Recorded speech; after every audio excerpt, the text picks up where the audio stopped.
MP Ramya ಮೇಡಮ್ನವರು ಗೆದ್ದು ಅನುಕೂಲ ಮಾಡಿದ್ದಾರೆ. ಅಲ್ಪಾವಧಿ ಆದ್ರೂ ಒಳ್ಳೆ ಕೆಲಸ ಮಾಡಿದ್ದಾರೆ. ಪಾರ್ಲಿಮೆಂಟಲ್ಲಿ ಎಥಾಲಿನ್ ಮತ್ತು ಕಬ್ಬಿನ ಬಗ್ಗೆ ಭಾರಿ ಅನುಕೂಲವಾಗಿ ಮಾತಾಡಿದ್ದಾರೆ. ಮುಂದೆ ಪೂರ್ಣಾವಧಿ MP ಆದ್ರೂ ನಮಗೆ ಅನುಕೂಲ ಆಗುತ್ತೆ ಅನ್ನೋ ಭರವಸೆ ನಮ್ಮಲ್ಲಿದೆ. ಹೊಸದಾಗಿ ರಾಜಕೀಯಕ್ಕೆ ಬಂದು ಜನಸಂಪರ್ಕ ಇಟ್ಕೊಂಡು ಒಳ್ಳೆ ಕೆಲಸ ಮಾಡಿದ್ದಾರೆ. ರೈತರಿಗೆ ಅನುಕೂಲ ಮಾಡಿಕೊಟ್ಟಿದ್ದಾರೆ. ಜನ ವಿಶ್ವಾಸಕ್ಕೆ ಇಟ್ಕೊಂಡವ್ರೆ. ಟರ್ಷರಿ ಇನ್ಸ್ಟಿಟ್ಯೂಟ್ ಆಫ್ ಕ್ಯಾನ್ಸರ್ಗೆ 45 ಕೋಟಿಗಳನ್ನ ಸೆಂಟ್ರಲ್ ಗೌರ್ಮೆಂಟಿಂದ ಸ್ಯಾಂಕ್ಷನ್ ಮಾಡಿಸಿದ್ದಾರೆ. ಇದರಿಂದ ರೋಗಿಗಳಿಗೆ ತುಂಬ ಅನುಕೂಲ ಆಗುತ್ತೆ. ನಾವು ರಮ್ಯಾ ಅವ್ರ ಹತ್ರ ಪಕ್ಕದ ಕಾಲೇಜ್ಗೆ ಹೋಗಿ ಟಾಯ್ಲೆಟ್ಸ್ನ ಯೂಸ್ ಮಾಡ್ತೀವಿ ಅಂತ ಹೇಳಿದ್ವಿ. ಇದು ಅವ್ರ ಮನ್ಸಿಗೆ ತುಂಬ ನೋವಾಯಿತು. ಸೊ ಅವ್ರು ನಮ್ಮ ಹತ್ರ ನಾನು ಆದಷ್ಟು ಬೇಗ ನಿಮಗೆ ಟಾಯ್ಲೆಟ್ಸ್ನ ಕಟ್ಟಿಸ್ಕೊಡ್ತೀನಿ ಅಂತ ಹೇಳಿದರು. ಅವ್ರ ಕೈಯಲ್ಲಿ ಆದಷ್ಟು ಬೇಗ ನಮಗೆ ಟಾಯ್ಲೆಟ್ಸ್ನ ವ್ಯವಸ್ಥೆ ಮಾಡಿಕೊಟ್ಟಿದ್ದಾರೆ. ನಮ್ಮೆಲ್ಲರ ಕಡೆಯಿಂದನೂ ರಮ್ಯಾ ಅವ್ರಿಗೆ ತುಂಬ ತುಂಬ ಥ್ಯಾಂಕ್ಸ್. ಕೇಂದ್ರೀಯ ವಿದ್ಯಾಲಯ 2012ರಲ್ಲಿ ಅಜೆಂಡಾದಲ್ಲಿ ಆಗಿತ್ತು. ಅಲ್ಲಿಂದ ನಿಂತೋಗಿತ್ತು. ಯಾರೂ ಮುಂದಕ್ಕೆ ಮೂವ್ ಮಾಡಿರಲಿಲ್ಲ. ಮೇಡಮ್ ಗೆದ್ದು ಬಂದ ತಕ್ಷಣವೇ ನಾವು ಅವ್ರನ್ನಲ್ಲಿ ಮನವಿ ಮಾಡಿದ್ವಿ. ಅವರು ಚುನಾವಣೆಗೆ ಬಂದ ಸಂದರ್ಭದಲ್ಲೇ ನಾನು ಕೇಳಿದ್ದೆ. ಆದರೆ ಚುನಾವಣೆ ಗೆದ್ದಾದಮೇಲೆ ಅವ್ರು ಬಂದ ಆ ಟೈಮಲ್ಲಿ ನಾನು ಮನವಿ ಮಾಡಿದೆ. ನಮ್ಮ ಮನವಿಗೆ ಅವರು ಒಪ್ಪಿಗೆ ಕೊಟ್ಟು ಕೇಂದ್ರೀಯ ವಿದ್ಯಾಲಯಕ್ಕೆ ಅನುಮೋದನೆ ತಂದಿದ್ದಾರೆ. ಈಗ ಮುಂದಕ್ಕೆ ನಮ್ಮ ಮಕ್ಕಳಿಗೆ ಒಳ್ಳೆ ಎಜುಕೇಷನ್ ತೊಗೊಳ್ಳಿಕ್ಕೆ ಒಂದು ಅನುಕೂಲ ಆಗ್ತು. ನಮ್ಮೂರಿಗೆ ಒಂದು ಒಳ್ಳೆ ರಸ್ತೆ ಇರಲಿಲ್ಲ. ರಮ್ಯಾ ಮೇಡಮ್ ಅವ್ರು ಬಂದಾಗ ಊರಿನವರೆಲ್ಲ ಕೇಳ್ಕೊಂಡು ತಕ್ಷಣವೇ ಒಂದು ರಸ್ತೆ ಮಾಡಿಸ್ಕೊಟ್ಟವ್ರೆ. ಇದರಿಂದ ಎಲ್ಲರಿಗೂ ಉಪಯೋಗ ಆಗೈತೆ, ತುಂಬ ಅನುಕೂಲನೂ ಆಗೈತೆ. ಬೆಳಗ್ಗೆ 6 ಗಂಟೆಯಿಂದಲೂ 9 ಗಂಟೆ ಗಂಟಲು ಬಸ್ ಬರ್ತದೆ. ನನ್ನ ತಂಗಿದೊಂದು ವೀಲ್ ಚೇರ್ ಹಳೇದಿತ್ತು.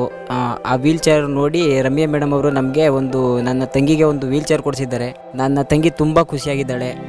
ಮಂಡ್ಯ ಲೋಕಸಭಾ ಚುನಾವಣೆ ಆದಮೇಲೆ ರಮ್ಯಾರವರು ನಮ್ಮ ಆತ್ಕೂರೊಬ್ಬರಿ ಟೂರ್ ಪ್ರೋಗ್ರಾಮ್ ಹಾಕೊಂಡಿದ್ರು. ಆ ಸಮಯದಲ್ಲಿ ನಮ್ಮ ಕಿಸ್ತೂರು ಪ್ರಾಥಮಿಕ ಆರೋಗ್ಯ ಕೇಂದ್ರಕ್ಕೆ ಆಂಬುಲೆನ್ಸ್ ಇರಲಿಲ್ಲ. ಯಾವುದೇ ಥರ MLAಗಳಾಗಲಿ MP ಬಂದವರು ಯಾವುದೇ ಬೇಡಿಕೆಗಳನ್ನ ಈಡೇರಿಸಿಲ್ಲ. ಆದರೆ ಇವರು ನಮ್ಮ ಬೇಡಿಕೆಯ ಬೇಗ ಈಡೇರಿಸವ್ರೆ. ಮತ್ತು 20ರಿಂದ 30 ಹಳ್ಳಿ ಜನಗಳಿಗೆ ತುಂಬ ಅನುಕೂಲವಾಗಿದೆ. ಎಷ್ಟೋ ವಿದ್ಯಾರ್ಥಿಗಳು ಬರಿಗಾಲಲ್ಲಿ ಬರ್ತಾ ಇದ್ದನ್ನು ನೋಡಿ ತುಂಬ ಮರುಕಪಟ್ಟರು. ವಿದ್ಯಾರ್ಥಿಗಳಿಗೆ ಶೂಸ್ಗಳನ್ನ ಕೊಡಿಸಿ ತುಂಬ ಉಪಕಾರ ಮಾಡಿದ್ದಾರೆ. ಇದೇ ರೀತಿ ನಮ್ಮ ಕ್ಷೇತ್ರದಲ್ಲಿ ಹಲವಾರು ಶಾಲೆಗಳಿಗೆ ತುಂಬಾ ಅನುಕೂಲ ಮಾಡಿಕೊಟ್ಟಿದ್ದಾರೆ.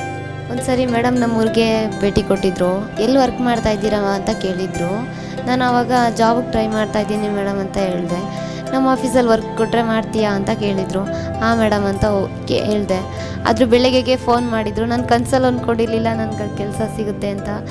ಇವಾಗ ನಾನು ಅವ್ರ ಆಫೀಸಲ್ಲಿ 6 ತಿಂಗಳು ಎಕ್ಸ್ಪೀರಿಯೆನ್ಸ್ ಆಗಿದೆ. ಅವ್ರ ಆಫೀಸ್ ವರ್ಕಲ್ಲಿ ತುಂಬ ಖುಷಿ ಕೊಟ್ಟಿದೆ ಆಫೀಸ್ ವರ್ಕ್ ನನಗೆ.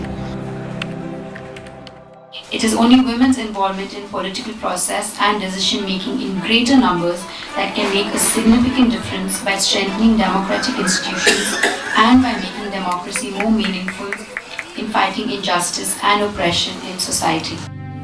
The patriarchal order of our society and the practices such as sati and child marriage made women more vulnerable and marginalized. But since we have achieved independence, we have made significant progress towards bringing about gender equality in our society. We have the principle of gender equality enshrined in our constitution. Our constitution guarantees to all women the fundamental right to equality and equal rights of voting and political participation. What is happening in my constituency is that there's lack of awareness among the farmers who grow sugarcane. They don't do crop rotation, and hence the soil has been eroded and now it's become marshy land, and the farmers are suffering. And hence to curb this, when we go through a good period of time where the company sugar factories are making money, if we can set aside 5% of their profits as a corpus fund, and when the time is not so good, if they can release those funds, it will help the farmers. ಸಂಸದೆ ರಮ್ಯಾ ಅವರಿಂದ cricket ಸೌಲಭ್ಯ ಇದೆ ಅಂತಂದು ಕೇಳ್ಕೊಂಡ್ವಿ. ಅದು ಕೊಡಿಸಿದ್ದಾರೆ. ಅದನ್ನು ಅಳವಡಿಸ್ಕೊಂಡು ನಮಗೆ ಅನುಕೂಲ ಆಗಿದೆ. ಮಂಡ್ಯದ ಮೊದಲನೇ ಸಂಸದೆಯಾಗಿ ರಮ್ಯಾರು ಆಯ್ಕೆಯಾದ ತಕ್ಷಣ ಮೈಸೂರು ಸಕ್ಕರೆ ಕಾರ್ಖಾನೆ ಮತ್ತು ಈ ರೈತರನ್ನ ಕಾಪಾಡಿ ಎನ್ನುವ ವಿಚಾರವಾಗಿ ಹರಿಯರ್ಸ್ ಪೇಮೆಂಟ್ ಏನಿರಬೇಕು ಕೊಡಬೇಕಾಯ್ತು 15 ಕೋಟಿಯ ಸರ್ಕಾರದಿಂದ ಮಂಜೂರಾತಿ ಮಾಡಿಸಿ ಕೊಟ್ಟರು.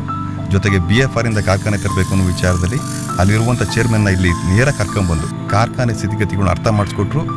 ದರ ತೀರ್ಮಾನ ಮಾಡೋ ವಿಚಾರದಲ್ಲಿ ನೇರವಾಗಿ ಮುಖ್ಯಮಂತ್ರಿಯವರ ಹತ್ರ ಮಾತುಕತೆ ಆಡಿ, ಜೊತೆಗೆ ಆ ಸಭೆಗೆ ಹೋಗಿ ಇವರು ಒಂದು ಸಭೆಯನ್ನು ತಪ್ಪಿಸ್ದಂಗೆ ಒಳ್ಳೆ ದರ ಕೊಡೋದು ಕೂಡ ಒತ್ತಾಸೆ ಕೊಟ್ಟರು.